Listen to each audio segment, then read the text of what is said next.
Hi there, it's Justin. Let's be honest, sometimes we're really lazy and we kind of hate this feeling. Other times it's fine, but in the moment sometimes we hate being lazy and we aim to make progress by setting goals or learning a new skill, especially in the time when we're trying to escape this horrible lazy feeling.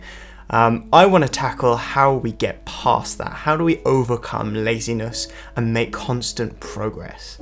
Now, we all know that when we first make progress on a new goal, we sit inside the honeymoon phase, the kind of phase where we feel good, we feel excited. Making progress is quite easy during this phase. And I know for definite, especially when learning a new skill, the excitement of potentially one day having a new skill that you can show off about or just have for yourself to give yourself pleasure and enjoyment. Having that excitement at the start can push you through some of the obstacles that first appear. But then after this honeymoon phase, we fall back into laziness and distractions, procrastination, and old habits become the forerunner again. And what was exciting and brand new becomes a hard challenge that we really don't want to face. In the book, The World According to Star Wars, Cass R. Sunstein talks about another thing that we face, called planning fallacy, where we predict an amount of time that it would take to complete a challenge or goal, and actually we totally underestimate how much time it would really take. Now, I wanted to combat this, and I wanted to find a philosophy or a method that would help me combat this and overcome the laziness that had kind of enthralled my life. So being half Japanese, I turned to the Eastern culture of, well, Japan as a way of finding a method. And then I did find something known as Kaizen. Now, Kaizen is rooted in two words, Kai, which means change, and Zen, which means wisdom. Now, Kaizen is an approach that was invented as a way of getting over a hurdle of thought that we used to have about making progress. We think that life changes should happen dramatically and should happen overnight. And by them not happening overnight, we doubt ourselves and we think that we're not capable of true change. But in Japan, Kaizen is a way of thinking which reminds us that change should come naturally and should come slowly and out of wisdom, out of new ideas and thoughts that we've generated and collected through our experiences. Now, the genius behind this idea of Kaizen is a man named Masaaki Imai.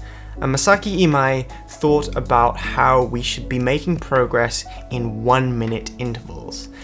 Now, how this method actually works is that you work on your goal or new skill every single day at the exact same time.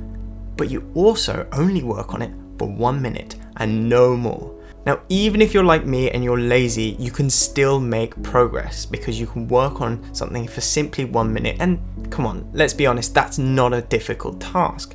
But the difference is you work on it every single day at the exact same time, but just 1 minute. Now, the reason this method is so effective is that it serves the instant gratification that our brain desires so badly in a space of 60 seconds, whilst also giving us the chance to maintain serious progress over time. Now, one side effect that comes out of Kaizen, which I love so much, is that you end up surpassing the 1 minute every day.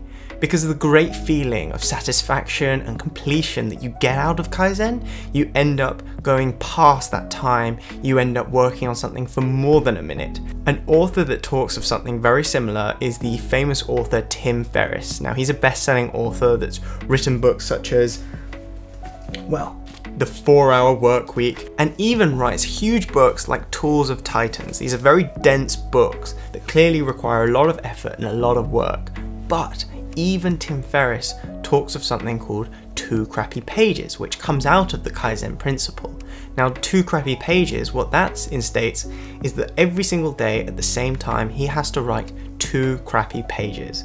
He doesn't have to sit in a shed and contain himself and write hours and hours and hours of work, but instead has committed himself to only writing 2 crappy pages. This is a very simple and basic task, but over time he saw himself surpass the 2 pages, and 2 pages becomes laughable as he writes 16 pages or 20 pages in one day. Now, this also means that you don't feel bad if you only write 2 pages. In the same sense, you could be surpassing your goal of 1 minute every day, and then one day you only can do 1 minute because you're either busy or you're just generally not feeling great that day. But the fact that you've completed your 1 minute, that baseline that you set for yourself at the start, means you're still making progress on the days that you're lazy. And that's why I love so much about the Kaizen principle. So now you're on your way to overcoming laziness, destroying that self-doubt that might have started your laziness in the first place, and actually getting that big win that comes out of achieving big goals that really take small steps. And I want to quote an old Japanese proverb while we're on the topic of Japan that simply goes, "Little by little, a little becomes a lot." Thanks for watching. I know you see it, girl. This ain't sitting real good in my soul.